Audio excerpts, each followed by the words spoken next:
Today is a Pi Day, that is March 14th. A few years ago, it was named International Day of Mathematics. Let's talk about pi today. Now, can you prove pi is greater than 3.14? Or how did Archimedes figure out pi about thousands of years ago?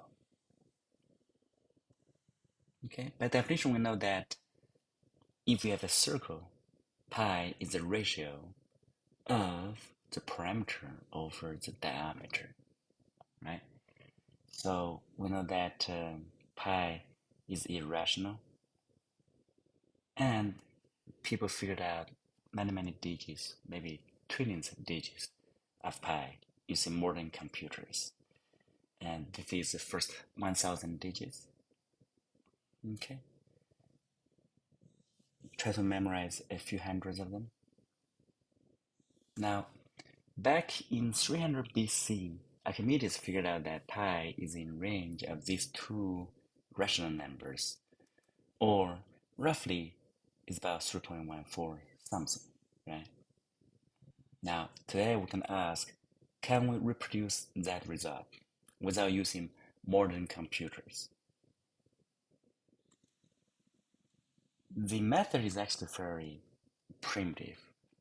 The idea is that for a circle, we don't know how to measure the parameters precisely, but we can use approximation of regular polygons.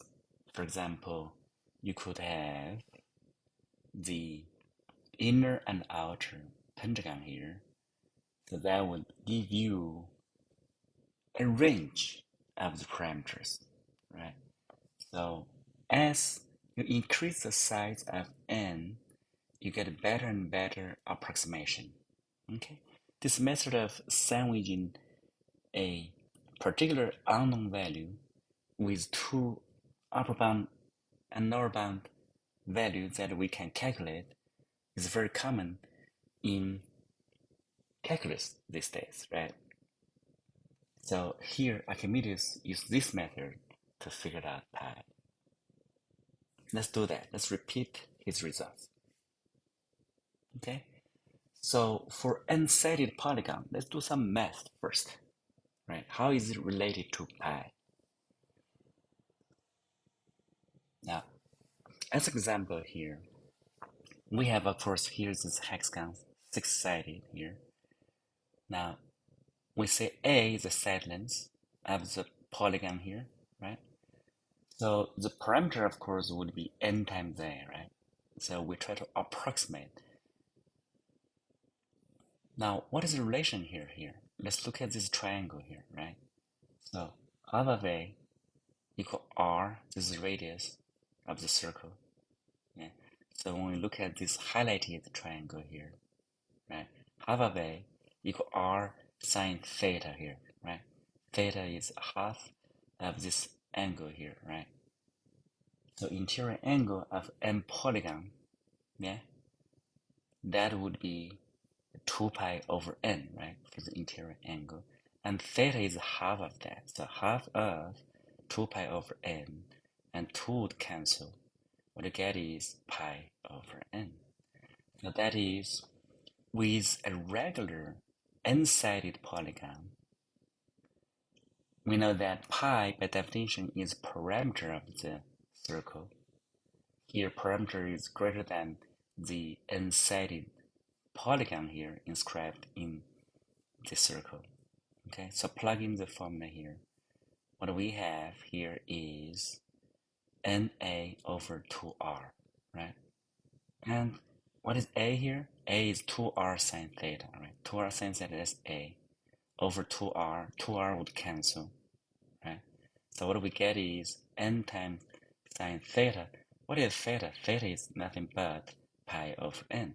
So what we have as the main conclusion of Archimedes' method is that you can find a lower bound of pi by using this relation here for the n-sided polygon.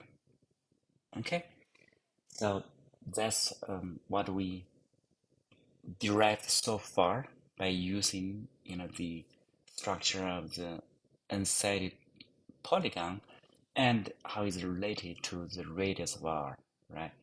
So for example, when n equals 6, just plug in the number, you're going to find out that pi is greater than 6 times 1/2, that is 3. Indeed, pi is greater than 3. Okay, now can we do better, right? So here, just recap, we have pi greater than the inscribed n regular polygon, that is n sine pi over n. Yeah. So when n equals 6, we know that pi is greater than 3. Okay. So remember, Archimedes using the sandwich method, right? So what is the upper bound? The upper bound here would be the outer hexagon here. Okay. And of course, it's easy to figure out that the upper bound is 3.46. Okay, so when n equals 6, we know that pi is in between number 3 and 3.46. Okay, that's good. Now, let's go back to our original question. Can we use Archimedes' method to prove that pi is greater than 3.14? Now, obviously, n equals 6 is not good enough, right? So here, this is something we based on. So we're going to increase n. Okay. So for example, what if n equals 180? In that case, the degree theta here would be 1 degree. We use a computer to figure out sine 1 degree is equal to this. Okay. So in that case, you plug in 180 here times this. Indeed, that is pi is going to be greater than 3.1414. So we have proven that.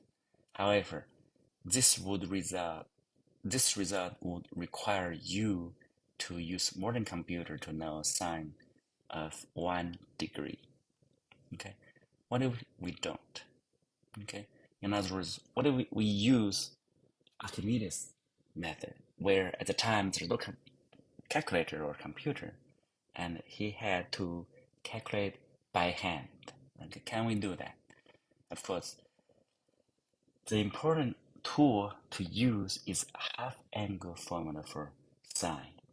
Okay, or without a sine, you can use geometry to derive a recurrence relation of every time when you double the side n.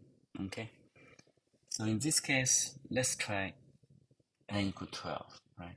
How to calculate sine pi over 12? We know sine pi over 6, okay? And the tool we're going to use is half-angle formula here, which is sine squared pi over 12 would equal this, okay? So you just plug in here the value. This is square root 3 over 2, of course, right? And what we get is this, okay? So, of course, you can calculate this by hand, of course. All right? So here we have 3.10. Not good enough. We need 3.14. All right? So which means Archimedes had to do further calculation using this method, right? So we're gonna skip the details, but what you can do is just keep halving the angle or keep doubling the size of the polygon, right? So when n equal 24, it turns out that 3.13, not good enough. 48, still not there, but very close to 3.14, right? So if you double that again, when the side is 96, then we got this value, okay? So that would be a lot of hand calculation if we do not have a calculator, right? So that's the result today.